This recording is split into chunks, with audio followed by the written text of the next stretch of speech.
Everyone, welcome to the channel Discover Apps with me.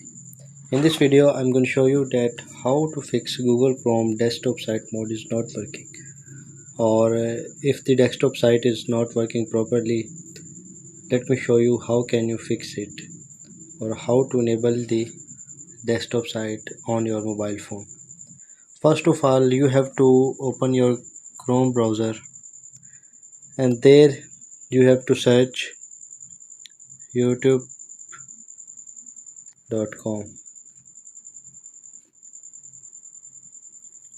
There you can see that YouTube is open, but it is open in the same way as in the mobile phones.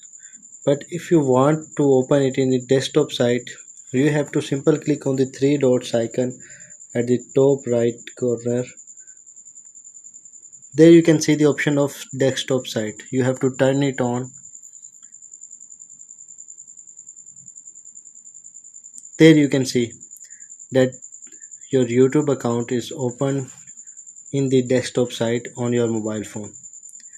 In this way, you can enable desktop mode on your mobile phone, or you can fix the desktop mode not working on your mobile phones.